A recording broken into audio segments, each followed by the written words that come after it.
The receptionist would announce loudly, "Your ex called again," every time my lawyer contacted me about child support. She'd smirk as coworkers gathered to gossip about my messy divorce. When she started a betting pool about when I'd get fired, I knew it was time. Her last day became more memorable than she ever imagined. The phone rang at exactly 2:47 p.m. on a Tuesday, and I knew my life was about to become public entertainment again. "Sarah, your ex is online too." Heather's voice cut through the office like a chainsaw through silence. Every keyboard stopped clicking. Every conversation died mid-sentence. 23 pairs of eyes turned toward my cubicle like I was some fascinating car wreck they couldn't look away from. My hands trembled as I reached for the phone. It wasn't my ex. It was my lawyer, David, calling about the latest child support hearing. But Heather didn't care about accuracy. He cared about the show. The daily spectacle of watching me squirm while she held court from her reception desk throne. "Take a message," I whispered, but she was already gone, probably refreshing her lip gloss and preparing for the next performance. When my divorce started 8 months ago, I made a promise to myself. Keep work and personal life separate. I'd be professional, composed, untouchable. I'd wear my best blazers and perfect my poker face. Nobody would see me crack. Nobody would know that I cried in my car during lunch breaks or that I'd started keeping tissues in my desk drawer. But Heather saw through it all. She had a sixth sense for vulnerability, like a shark detecting blood in the water. The first time she announced my personal call, I thought it was an accident. "Sarah, your husband's lawyer is holding," she'd shouted across the entire floor. I'd felt my cheeks burn as I stumbled over my words, trying to explain to confused colleagues that no, everything was fine, just some paperwork to handle. That night I'd practiced what I'd say to her. Professional boundaries. Confidentiality. Basic human decency. But when I approached her desk the next morning, she looked up with those cold blue eyes and smiled like she was doing me a favor. "Oh honey, I'm just trying to make sure you don't miss any important calls," she'd said, her voice dripping with fake concern. "I know how scattered you've been lately." Scattered. The word hit like a slap. But she was right, I had been scattered. Forgetting meetings, losing files, showing up to work with my shirt buttoned wrong. The divorce was eating me alive from the inside out. And somehow this 24-year-old receptionist with her perfectly curled hair and cruel smile had figured out exactly how to twist the knife. The calls became a daily ritual. David would ring about custody schedules and Heather would announce, "Sarah's ex-husband wants to talk." My accountant would call about asset division and she'd practically sing, "Another lawyer on line 1 for Sarah." Each announcement felt like standing naked in Times Square while strangers pointed and whispered. But the worst part wasn't the calls themselves. It was watching my coworkers' faces change. Janet from accounting started giving me pitying looks over her reading glasses. Marcus from IT would pat my shoulder and ask if I was holding up okay, with the tone people reserve for terminal patients. Even my boss, Mr. Henderson, began speaking to me like I was made of glass, his voice carefully modulated to avoid any emotional triggers. 3 weeks into Heather's campaign of psychological warfare, she escalated. I was grabbing coffee from the break room when I heard her stage whisper to Linda from payroll. "So, is he still fighting you on child support? I mean, what kind of man tries to stiff his own kids?" The mug slipped from my hands, shattering against the linoleum floor. Coffee splashed across my shoes, soaking through my stockings. But I barely felt it. All I could hear was the blood rushing in my ears and the sound of Linda's uncomfortable giggle. "Oh Sarah. I didn't see you there," Heather said, her eyes bright with malicious joy. "I was just telling Linda how awful it must be having to fight for every penny. Men can be such cheapskates during divorce, can't they?" I wanted to scream. I wanted to tell her that Tom wasn't fighting child support. He was fighting for more time with the kids. That the lawyers were discussing visitation schedules, not money. That she was broadcasting lies to people who barely knew me, turning my private pain into office gossip. Instead, I knelt down and started picking up pieces of broken ceramic with shaking hands. "Let me help you with that," Heather said, kneeling beside me. Her voice was loud enough for everyone to hear. "You know, if you ever need to talk about anything, I'm here. Divorce is so hard, especially when there are children involved." She was performing again, playing the concerned friend while twisting the knife deeper. I looked up at her face, so young, so perfectly made up, so utterly empty of genuine compassion, and realized she was enjoying every second of my humiliation. That afternoon I found the betting pool. Jenny, our temp receptionist, had left a piece of paper on the copier. At first glance it looked like a standard office form. But as I got closer the words came into focus. Sarah's breakdown betting pool. Crying in the bathroom. 2 weeks, Heather, $10. Quits without notice. 1 month, Marcus, $5. Gets fired for poor performance. 6 weeks, Linda, $15. Complete nervous breakdown. 3 weeks, Anonymous, $20. The list went on. 12 names total. 12 people I'd worked with for 3 years, people who knew about my kids' soccer games and my mother's birthday, people who'd eaten cake at my promotion party. They were literally gambling on my emotional destruction. My hands didn't shake as I took a photo with my phone. My vision didn't blur.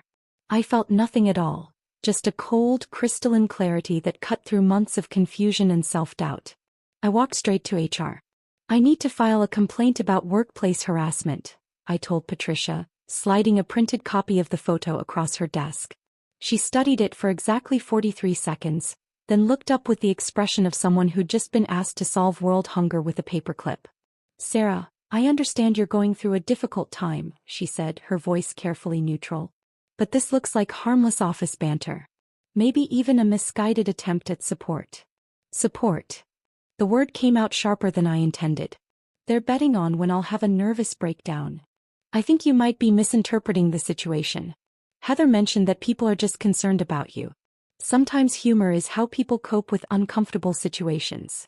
I stared at her, waiting for the punchline. But she was serious. This woman with her motivational cat posters and her workplace wellness certificates was actually defending a betting pool about my mental health. So you're saying this is acceptable behavior? I'm saying that workplace dynamics can be complex during personal transitions. Perhaps we could arrange some stress management resources for you? I have a pamphlet about mindfulness techniques. I left her office with nothing but a photocopy of a mindfulness pamphlet and the crushing realization that I was completely alone in this fight. The next morning, Heather's smirk was brighter than ever. She knew I'd tried to report her. She probably knew exactly what Patricia had said. And she knew there would be no consequences. Good morning, Sarah, she chirped as I walked past her desk. How are you holding up today? The question sounded innocent enough to anyone listening. But I heard the real message. I can destroy you whenever I want and nobody will stop me. That night, I sat in my empty apartment. Tom had taken most of the furniture in the separation, and realized I had 2 choices. I could quit, find another job, start over somewhere else where nobody knew about my failed marriage or my messy life. Or I could fight back. The idea started small, just a tiny seed of rebellion planted in the fertile soil of my anger. What if there was a way to turn Heather's cruelty against her? What if I could make her the star of her own humiliation? I picked up my phone and scrolled through my contacts until I found a name I hadn't called in years. Mel Rodriguez, my college roommate, tech genius, and the only person I knew who understood both revenge and web design. It was time to level the playing field. Mel's voice crackled through my phone at 11:47 p.m., exactly 3 minutes after I'd sent her the desperate text message that simply read, "Need help with something crazy. Are you still good with computers? Sarah Chin, I haven't heard from you since graduation, and now you're texting me about computers at midnight?" Her laugh was exactly the same, warm, slightly mischievous, with that hint of trouble that used to get us both into detention. This better be good. I found myself smiling for the first time in weeks. Remember how you used to hack into the university's grading system just to prove you could? Allegedly. And I prefer the term ethical security testing. I could practically hear her grinning. But yeah, I'm still in tech. Actually, I run my own web development company now. But what kind of trouble are you planning? The words spilled out of me like water through a broken dam. Every humiliating detail, every cruel announcement, the betting pool, HR's dismissal, everything I'd been carrying alone for months. Mel listened without interrupting, occasionally making small sounds of disgust or outrage. When I finished, the silence stretched for nearly 30 seconds. That absolute witch, she finally said, her voice flat with controlled fury. Sarah, honey, this isn't petty. This is psychological warfare. She's been systematically destroying your professional reputation and mental health for sport. I know, but I don't know what to do about it. I can't quit. I need the insurance for the kids. And apparently HR thinks betting pools about employee breakdowns are just workplace humor. Oh, we're going to do something about it, Mel said, and I could hear her keyboard clicking in the background. But first I need coffee and a proper planning session. Are you free tomorrow morning? That's how I found myself sitting in a tiny cafe downtown at 7 a.m., clutching a vanilla latte and watching my old college roommate transform into a criminal mastermind before my eyes. Mel had barely changed since our university days. Still the same pixie cut, now professionally styled, still the same intense brown eyes behind trendy glasses, still the same way of talking with her hands when she got excited. But there was something different about her confidence now. A quiet competence that came from years of success in a field dominated by men who probably underestimated her just like everyone used to. Okay, so here's what we're dealing with, she said, pulling out a sleek laptop and a legal pad covered in her precise handwriting. Heather is a workplace bully who's gotten away with it because she's young, pretty, and probably flirts with the right people in management. She thinks she's untouchable. She basically is untouchable. HR made that clear. Wrong. She's untouchable at your workplace. But what if we could create a situation where her own ambition becomes her downfall? Mel opened her laptop and started typing rapidly. Tell me about Heather's personality. What does she want more than anything? I thought about all the conversations I'd overheard, all the bragging and posturing. Status.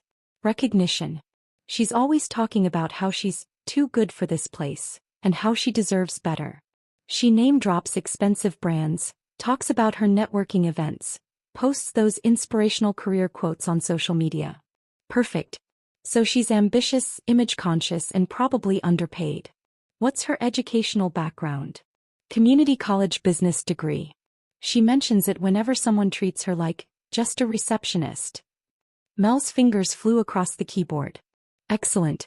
Someone with just enough education to think she knows everything, but not enough experience to spot red flags. Now, what would be her dream job? I considered this. Something in corporate communications or client relations. She's always talking about how she's the face of the company, and how she could do our marketing director's job better than he can. Client relations it is. Mel turned her screen toward me. Meet River and Wallace Capital, your new fake company. The website was already taking shape. Sleek, professional, with stock photos of diverse businesspeople shaking hands in glass conference rooms. The color scheme was that particular shade of corporate blue that screamed, serious money without being flashy. How are you doing this so fast? I asked, watching her work. I've been designing websites for 12 years. This is like riding a bike, except the bike is made of code and revenge. He paused, studying my face. Are you sure you want to do this? Because once we start, there's no taking it back. I thought about yesterday's humiliation, about Heather's smirk, about the betting pool that treated my pain like entertainment. I'm sure. Good. Because I've been wanting to use my powers for evil instead of good for a while now. Over the next 2 hours we constructed the perfect trap. River and Wallace Capital became a boutique consulting firm specializing in high-net-worth client relations.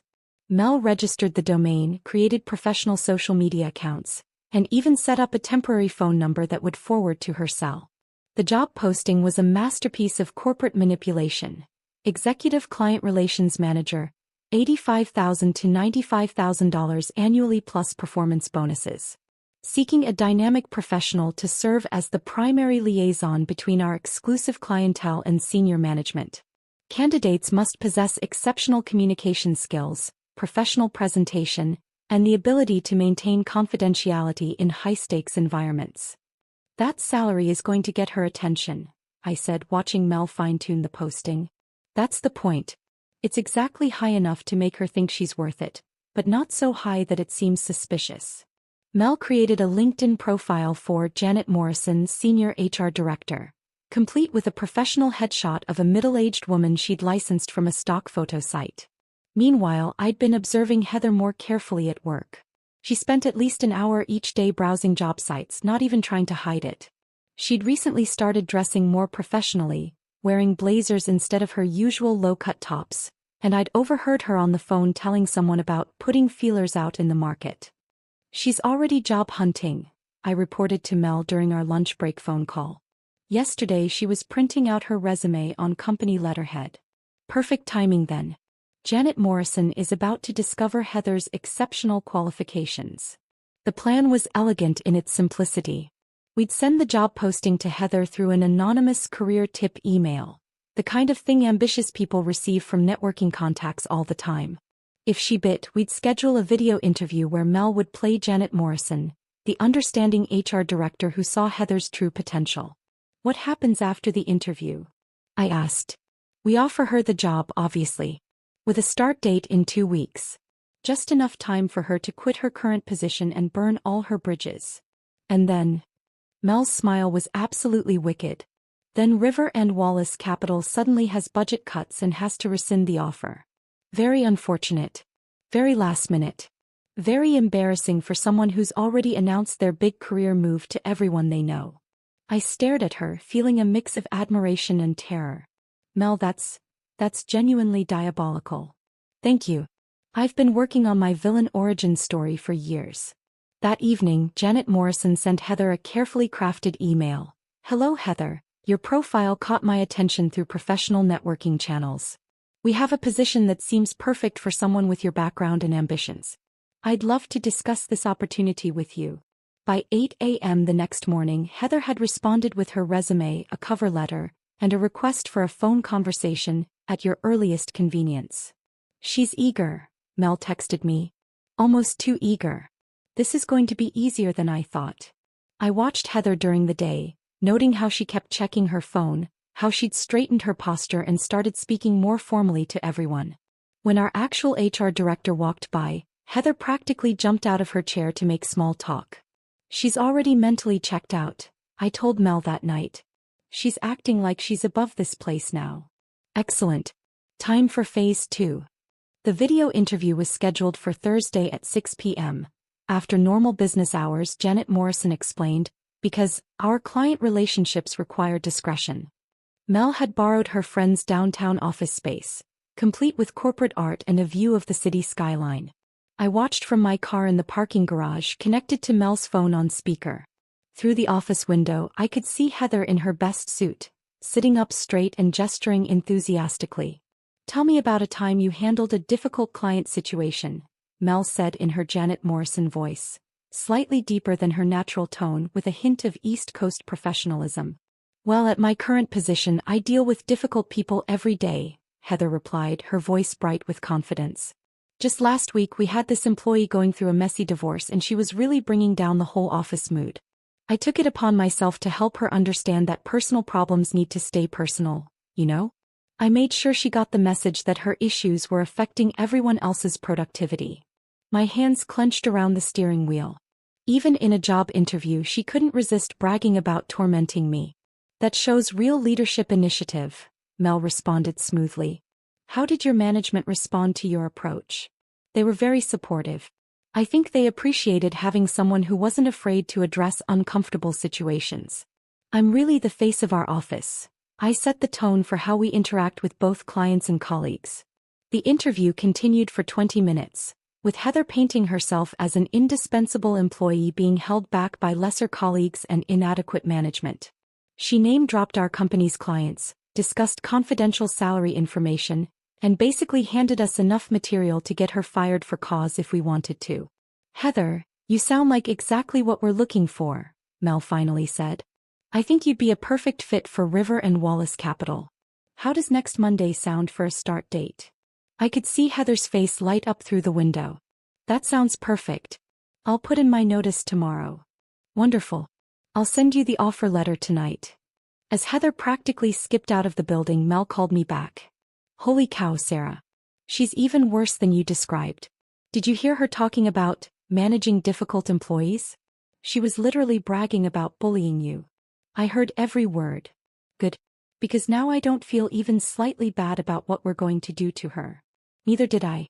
Friday morning arrived with an email that made my coffee taste like victory. The subject line read, Official Offer River and Wallace Capital.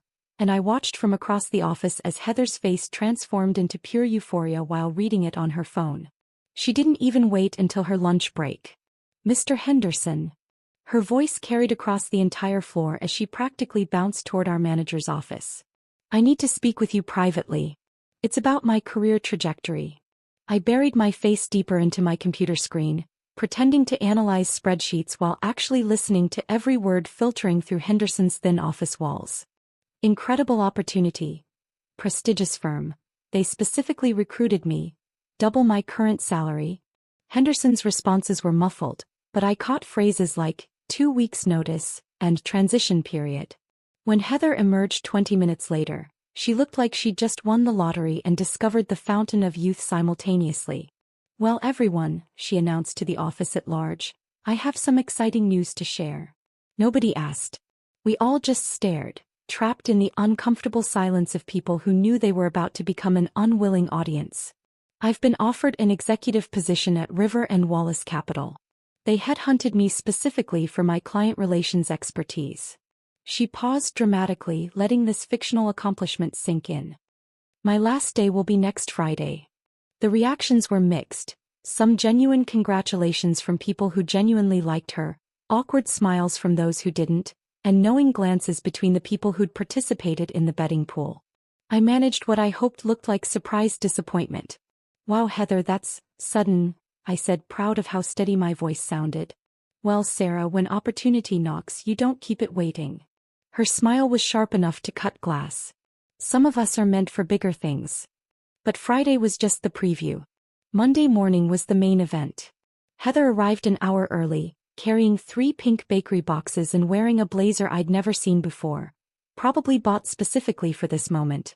The cupcakes were architectural marvels of sugar and spite, each topped with silver glitter frosting and wrapped in custom paper that read, "Goodbye Peasants," in elegant script font. "I thought we should celebrate," she announced, arranging the cupcakes on the break room counter like she was curating a museum exhibit. "After all, it's not every day someone gets to witness a real success story." Jenny from accounting picked up one of the cupcakes, reading the wrapper with obvious discomfort. "Peasants? Really?" "Oh, it's just a little joke," Heather laughed, the sound sharp and brittle. "You know, like how Marie Antoinette might have said goodbye to her court before moving to a better palace." The historical reference was wrong on multiple levels, but nobody corrected her. We were all too busy processing the audacity of someone calling their soon-to-be former colleagues peasants. Marcus from IT took a hesitant bite of his cupcake. "These are really sweet." "Everything about today is sweet," Heather replied, then launched into what could only be described as a victory lap disguised as casual conversation. She spent the morning visiting every department, ostensibly to say goodbye properly, but actually to deliver personalized farewell speeches that managed to be both condescending and self-aggrandizing. To the accounting department, "I'll miss working with such dedicated people. Not everyone can handle high-level corporate strategy, but you all do such important detail work." To the customer service team, "I hope whoever replaces me can maintain the professional standards I've established. The phones can be challenging if you don't have natural people skills." To the marketing department, "I've learned so much here about basic promotional concepts. It'll be interesting to see how real marketing works at the executive level." Each conversation was a masterclass in insult delivery, technically complimentary words arranged in ways that made everyone feel diminished. I watched coworkers' faces change as they processed what she'd actually said, saw the exact moment when polite smiles turned into barely concealed irritation.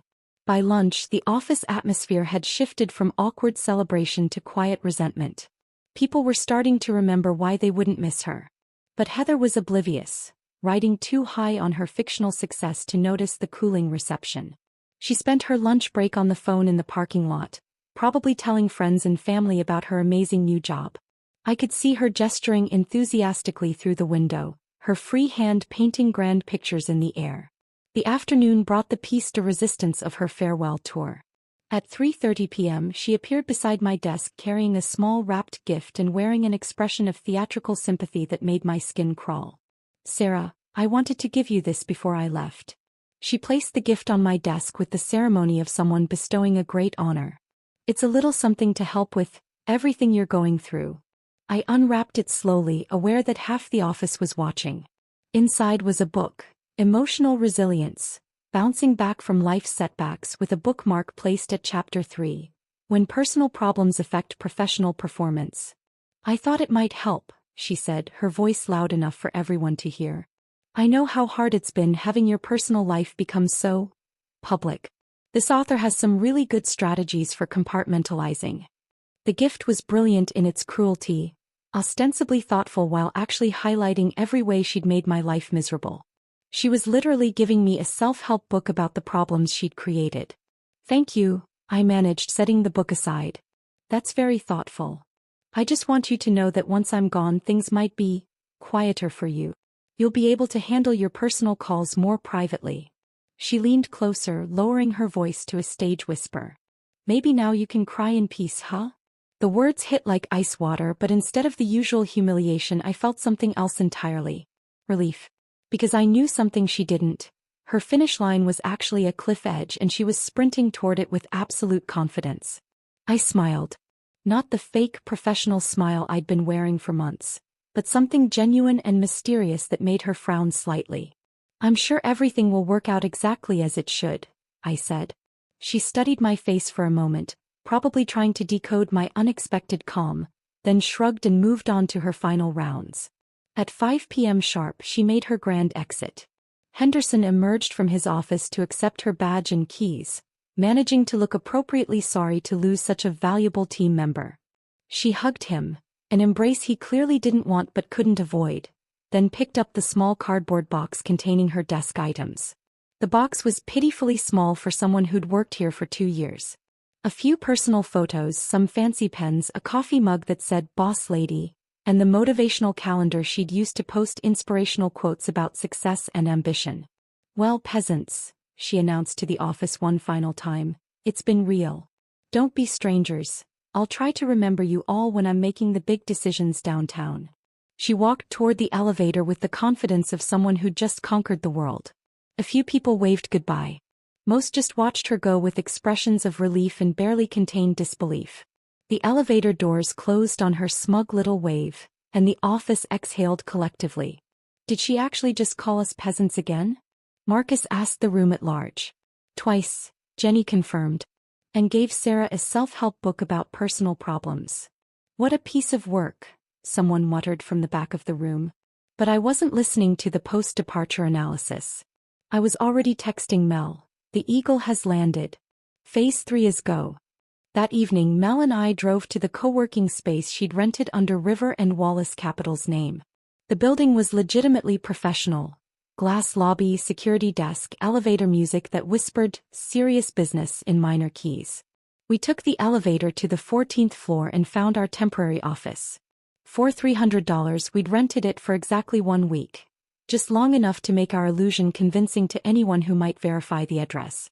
Mel had outdone herself with the details. A temporary nameplate on the door read River and Wallace Capital Strategic Consulting.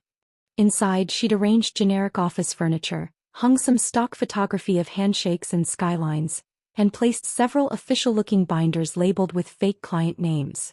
This looks disturbingly legitimate, I said, running my finger along the mahogany effect desk. That's the point. If anyone had bothered to check us out beforehand, we would have passed inspection. Mel was arranging papers in manila folders, each labeled with convincing corporate terminology. But of course nobody did. Heather was too excited about the salary to ask hard questions. The final touch was mine to add. I sat at the fake executive desk and wrote out a welcome note in my careful handwriting, the same script I'd been perfecting since elementary school. Welcome to River and Wallace Capital, Heather. We're so excited to have you join our team. Please make yourself comfortable while you wait for Janet Morrison to arrive for your orientation. There's coffee in the break room and your welcome packet is on the desk. Congratulations on your new position. We know you're going to be a perfect fit. I signed it, the River and Wallace team, and placed it prominently where she couldn't miss it. Tomorrow's going to be interesting, Mel said, locking the office behind us. Tomorrow's going to be perfect, I replied. Because while Heather was probably at home planning her first week outfits and practicing her new elevator pitch, I knew the truth. Her new beginning was actually an ending, and I was about to have a front row seat to the show. Monday morning arrived with the kind of crisp autumn air that makes new beginnings feel possible. I positioned myself at the window table of grind coffee, directly across from the sleek downtown office building where Heather was about to discover that karma sometimes wears a business suit. Mel arrived at 8:15 with 2 oversized lattes and a laptop bag that looked suspiciously heavy. Surveillance equipment? I asked, nodding toward the bag. Binoculars, backup phone, energy bars, and tissues, in case you start crying from laughing too hard. She settled into the chair beside me, angling her laptop screen so we both had a clear view. I've got the building's lobby camera feed pulled up. Completely legal, by the way. It's a public access stream for security purposes. On her screen, I could see the marble lobby with its polished floors and corporate art. A security guard sat behind an imposing desk, checking IDs and directing visitors to the appropriate elevators. There, Mel whispered, pointing toward the street. Heather's silver Honda Civic pulled into the visitor parking area at exactly 8:47 a.m., 13 minutes early, because of course she'd want to make a perfect first impression. Through the coffee shop window, I watched her check her reflection in the car's side mirror, adjusting her blazer and reapplying lipstick with the precision of someone preparing for battle. She looked magnificent in her delusion. The white blazer was clearly new, still bearing the subtle creases of recent packaging. Her hair was pulled back in the kind of severe bun that said executive material, and she carried a leather portfolio that probably cost more than she could afford. Everything about her screamed ambition and success, if you didn't know the truth. She actually looks professional, I murmured, feeling an unexpected pang of something that might have been guilt. Don't you dare start feeling sorry for her, Mel said sharply. Remember what she did to you. Remember that betting pool. Remember how she smiled while she destroyed your dignity. He was right. This wasn't about cruelty. This was about consequences. 4 months, Heather had treated my pain like entertainment, had turned my workplace into a theater for her daily humiliation performances. Now it was her turn to be the star of an uncomfortable show. On the laptop screen, we watched Heather stride into the lobby with the confidence of someone who belonged there. She approached the security desk and we could see her gesturing toward the elevators, probably explaining about her first day at River and Wallace Capital. The security guard consulted his computer, then picked up his phone. The conversation lasted 30 seconds, long enough for Heather to start looking puzzled. He hung up and said something that made her check her own phone, then nod and head toward the elevators. What do you think he told her? I asked. Probably that the office is expecting her and to go on up. Security guards see new employees all the time. They don't ask detailed questions if the company name matches their directory. We lost visual on her once she entered the elevator, but I knew exactly what she was experiencing. The 14th floor hallway with its neutral carpet and fluorescent lighting. The directory board listing various companies including our fake one. The door with the temporary nameplate that looked official enough to pass casual inspection. How long do you think it'll take? I asked, checking my watch. 8:52 a.m. Depends on how thoroughly she explores. If she's smart, she'll start making phone calls immediately. If she's convinced this is real, she might sit there for 20 minutes waiting for someone to show up. At 9:07 a.m., Heather emerged from the building. The transformation was startling. Gone was the confident stride, replaced by something hesitant and confused. She stood on the sidewalk, staring up at the building like it might suddenly make sense, then pulled out her phone. First phone call, Mel announced as if we were sports commentators. Probably trying to reach Janet Morrison. Through our coffee shop window, I could see Heather's face clearly. Confusion gave way to frustration as she held the phone to her ear. She waited, then hung up and immediately dialed again. The number rings once and goes to an automated message saying it's been disconnected, Mel explained with satisfaction. Very mysterious. Very concerning for someone who's supposed to start work in 5 minutes. Heather paced in a small circle, then approached the building again. This time she spent longer talking to the security guard. We could see him shaking his head, consulting his computer, making his own phone call. When he hung up, his expression was apologetic but final. He's telling her there's no River and Wallace Capital in the building, I said. And probably suggesting she double-check her information. That's when Heather pulled out her phone again, but this time she was typing, not calling. Probably Googling the company name, trying to find some explanation for the confusion. 3, 1. Mel counted down like we were launching a rocket. Heather's face went through a series of expressions that would have been comical if they weren't so perfectly suited to the moment. Confusion. Disbelief. Growing horror. And then, The exact moment when she realized she'd been completely, thoroughly, and expertly played. She found the dog shelter, Mel said with grim satisfaction. Our fake website now redirected to the Riverside Animal Shelter, complete with photos of adoptable puppies and a mission statement about finding homes for abandoned pets. Anyone searching for River and Wallace Capital would find themselves staring at a golden retriever named Murphy who needed a loving family. Heather stood frozen on the sidewalk, staring at her phone screen. She looked up at the building, then back at her phone, then around the street like she expected hidden cameras to emerge from the bushes. She's trying to figure out if this is a prank or if she somehow got the address wrong, I observed. Give her another minute. She'll start making desperate phone calls soon.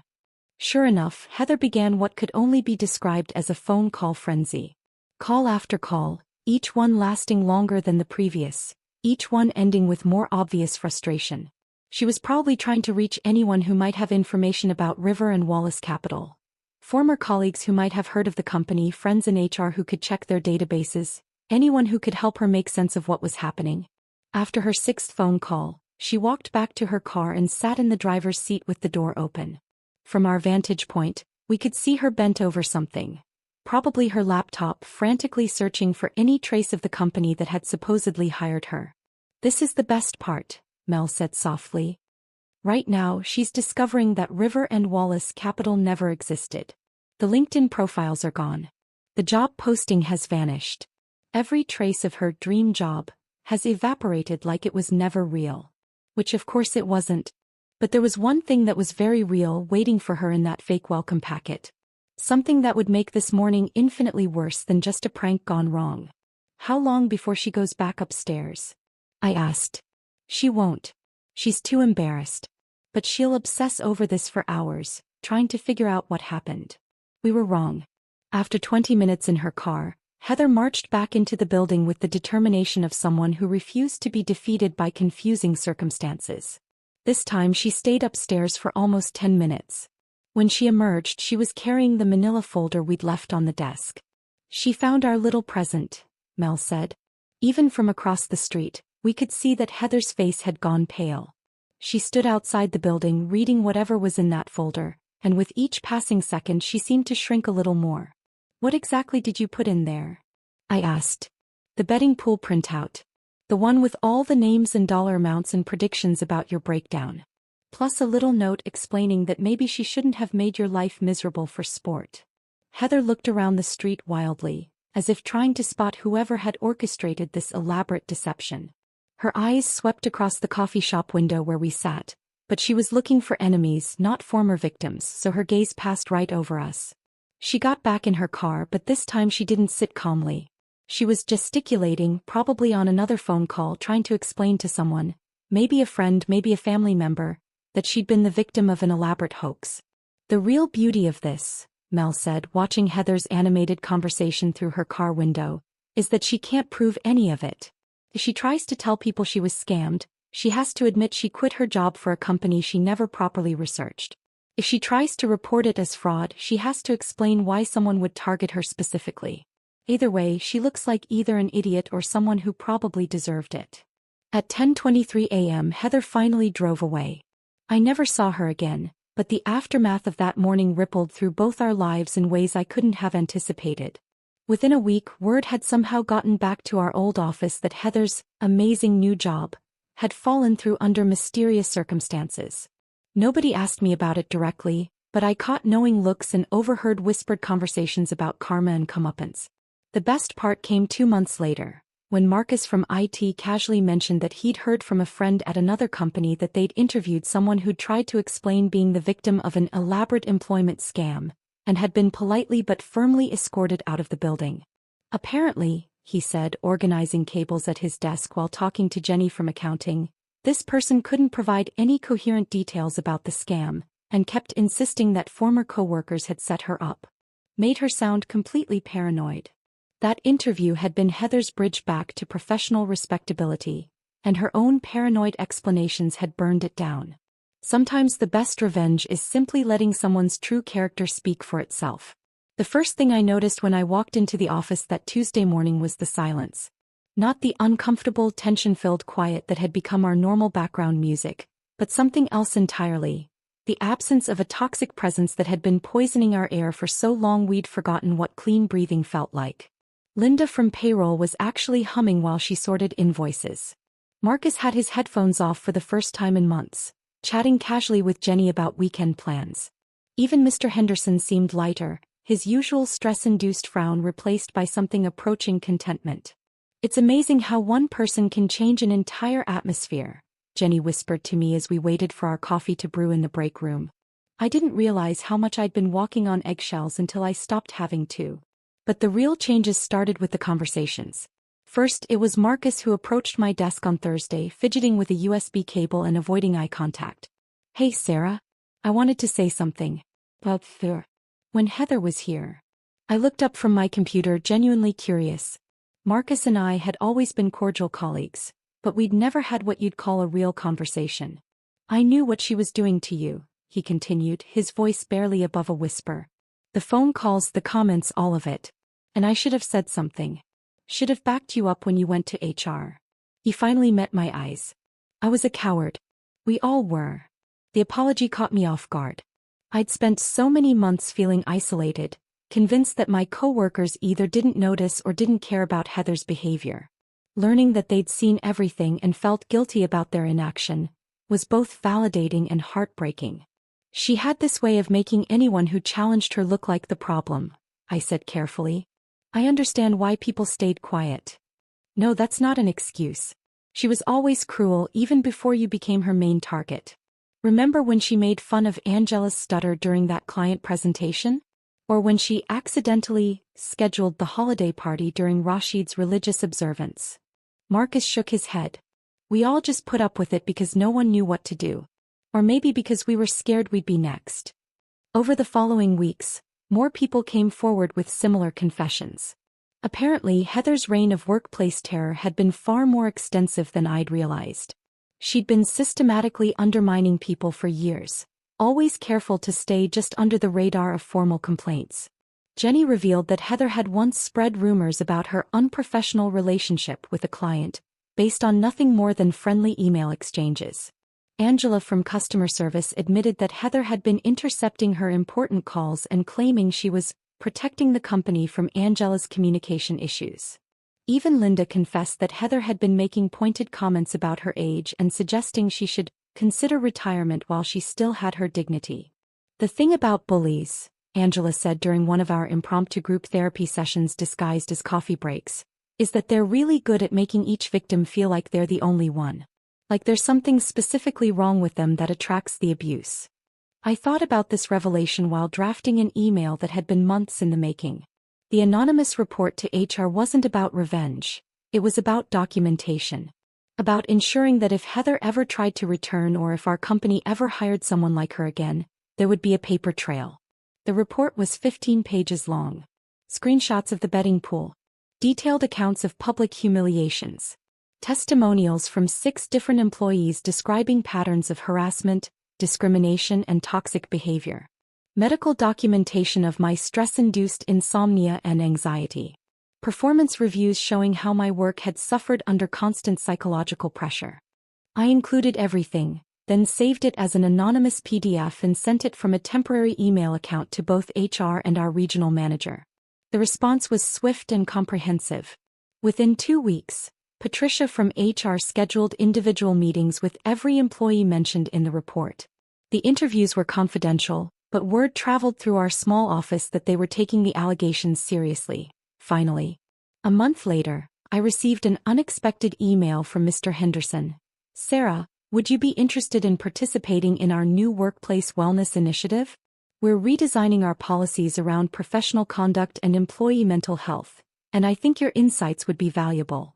The invitation felt surreal. 6 months earlier, I'd been the office tragedy case, the woman whose personal problems made everyone uncomfortable. Now they wanted my input on company policy. The wellness committee met every Tuesday at 3 p.m. in the conference room that still smelled faintly of Heather's expensive perfume. There were 8 of us, a mix of managers and regular employees, all tasked with creating guidelines that would prevent future workplace harassment. "Our current policies are reactive," I said during our 3rd meeting, consulting the notes I'd prepared. They only address problems after they've already caused damage. We need proactive measures that create a culture where toxic behavior can't take root. The suggestions I made weren't revolutionary: anonymous reporting systems, mandatory bystander intervention training, regular climate surveys, but they were thorough and thoughtful. More importantly, people listened to them. Dr. Rebecca Martinez, the therapist I'd started seeing, helped me understand why this felt so significant. "You're reclaiming your voice," she explained during one of our Wednesday evening sessions. "For months you were silenced and diminished. Now you're using your experience to protect others. That's not just healing, that's transformation." Therapy had been another unexpected development. Not because of Heather specifically, but because her treatment had forced me to confront deeper questions about my own self-worth. Why had I absorbed her abuse for so long? Why had I felt responsible for managing other people's comfort with my personal struggles? "You've spent your whole life trying to be small enough that you wouldn't inconvenience anyone," Dr. Martinez observed. "Your divorce wasn't just the end of a marriage. It was the beginning of taking up space in your own life." He was right. I'd spent years making myself smaller, quieter, less problematic. Heather's cruelty had been devastating, but it had also been clarifying. It showed me exactly what happened when you let other people define your worth. The therapy sessions became a weekly ritual of excavation, digging through layers of people-pleasing and self-doubt to find the person I'd buried under decades of accommodation. It was harder work than planning elaborate revenge schemes, but ultimately more satisfying. Meanwhile, my friendship with Mel had evolved into something richer than our college relationship.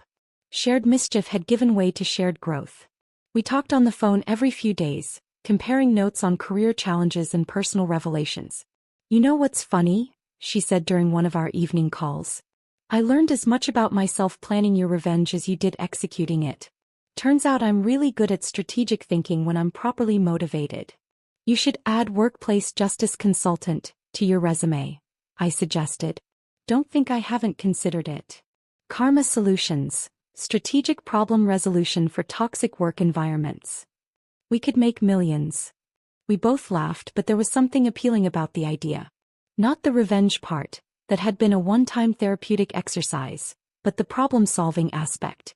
The careful planning, the attention to detail, the satisfaction of seeing justice served. "Seriously though," Mel continued, "what you did took real courage.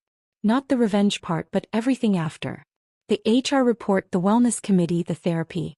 You didn't just get even, you got better."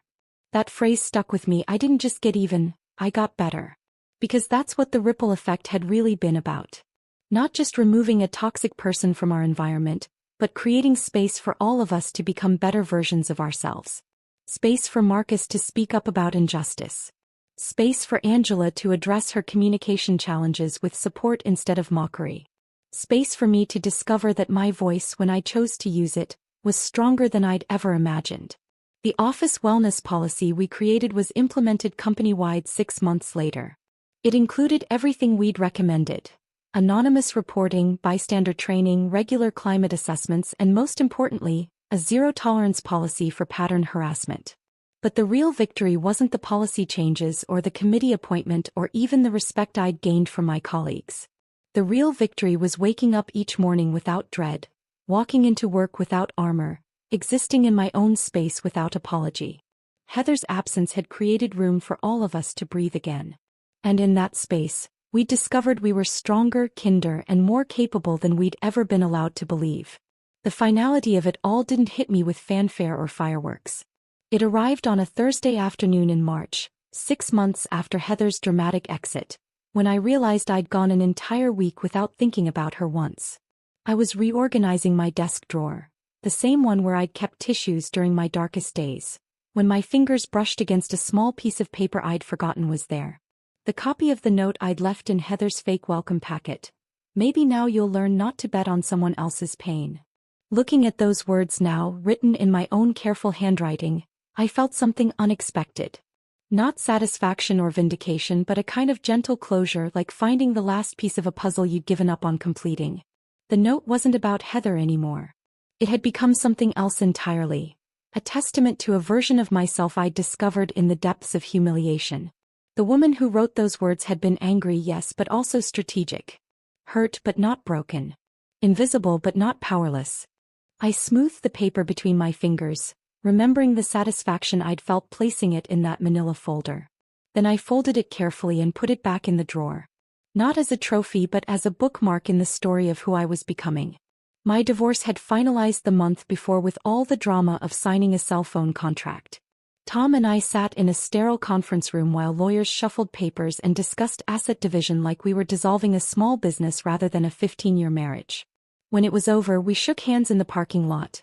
Not out of animosity but out of the strange formal politeness that replaces intimacy when love dies slowly. "I think we'll both be happier now," he said, and I realized he was probably right. The relief was immediate and profound. Not because I was free from marriage, but because I was free from the constant low-level anxiety that had become my baseline. Free from lawyers' calls and custody negotiations and the exhausting performance of holding it all together while my life fell apart in public. My weekends transformed from survival exercises into something resembling actual living. Saturday mornings that used to begin with panic about the week ahead now started with coffee on my small balcony, watching the sunrise paint my neighbor's garden in shades of gold and pink. I'd started gardening in containers, herbs and cherry tomatoes and flowers whose names I was slowly learning.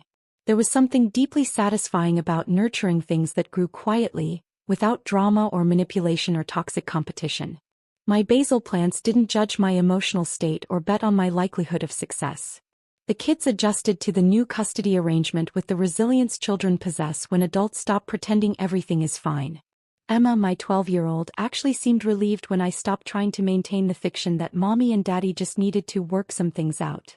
"You seem happier now," she said one Sunday while we planted marigolds together. Like actually happy, not just pretending to be happy. The observation hit me with unexpected force. How long had I been performing happiness instead of experiencing it? How many years had I spent managing other people's comfort with my emotions instead of actually processing them? "I think I am happier," I told her, surprised by the truth of it. "Sometimes things have to fall apart before they can come back together in a better way." "Like when you broke that vase last year and glued it back together with gold?" she asked, referring to a Japanese pottery technique I'd tried as a stress relief project. "Exactly like that." The reading had started as escapism, romance novels and mysteries that transported me far from my own complicated reality. But gradually I found myself drawn to memoirs and biographies of women who'd rebuilt their lives after loss. Stories of quiet resilience rather than dramatic transformation. I read about a teacher who'd started a literacy program after her husband left. A nurse who'd gone back to school for her doctorate at 55. An accountant who'd learned pottery and now sold her work at farmers markets. None of them had revenge plots or dramatic showdowns. They'd simply decided to outlast their circumstances and become something new in the process. Dr. Martinez helped me understand what was happening during one of our sessions. "You're grieving the person you used to be," she explained. "The woman who absorbed other people's cruelty and called it keeping the peace. The woman who made herself small to avoid conflict. That person served a purpose for a long time, but she doesn't serve you anymore." He was right. The old Sarah, the one who'd trembled when Heather announced her personal calls, who'd accepted humiliation as the price of employment, felt like someone I'd known intimately but had finally outgrown. The new Sarah still felt uncertain some days, still caught herself people-pleasing out of habit, still occasionally woke up with anxiety about problems that no longer existed. But she also did things the old Sarah never would have attempted. She spoke up in meetings when she disagreed with decisions. She set boundaries with colleagues who tried to dump their responsibilities on her. She said no to social obligations that felt like work. She took vacation days without apologizing for the inconvenience. Most surprisingly, she'd started enjoying her own company. Friday evenings that used to terrify me with their emptiness now felt like gifts. I'd cook elaborate meals for one, watch documentaries about subjects that fascinated me, write in a journal that nobody would ever read. The silence in my apartment wasn't lonely anymore. It was peaceful. Mel visited for a weekend in April, bringing wine and curiosity about my transformation era, as she called it. "You look different," she said, studying my face over Chinese takeout containers. "Not just happier. Thud. Like you're actually inhabiting your own skin instead of borrowing it." We talked late into the night about the strange alchemy of survival, how trauma could destroy you or reshape you, depending on what you did with the pieces afterward. Do you ever wonder what happened to her? Mel asked eventually, both of us knowing she meant Heather. Sometimes, I admitted. But not with curiosity. More like how you might wonder about a movie you walked out of. Mild interest in how it ended but no real investment in the outcome. That was the truest thing I'd said about the whole experience. Heather had faded from my life like background noise suddenly silenced. Her absence wasn't something I celebrated daily. It was simply space that had been filled with better things. I kept the note not as a monument to victory, but as a reminder that quiet strength often accomplishes more than loud anger. That dignity reclaimed in private can be more powerful than justice demanded in public.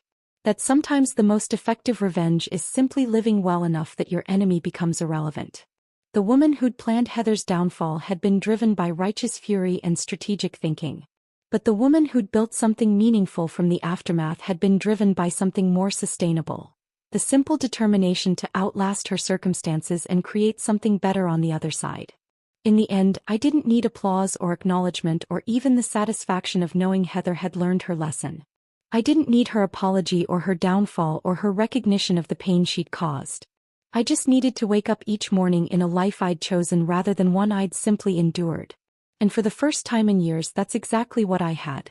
The revenge had been necessary. A bridge between who I was and who I was becoming.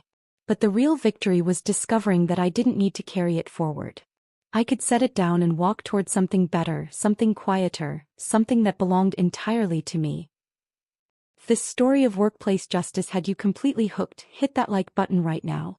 My favorite part was when Heather walked into that empty office, realizing her dream job was nothing but smoke and mirrors. What was your favorite moment? Drop it in the comments below. Don't miss more satisfying revenge stories like this. Subscribe and hit that notification bell so you never miss an upload.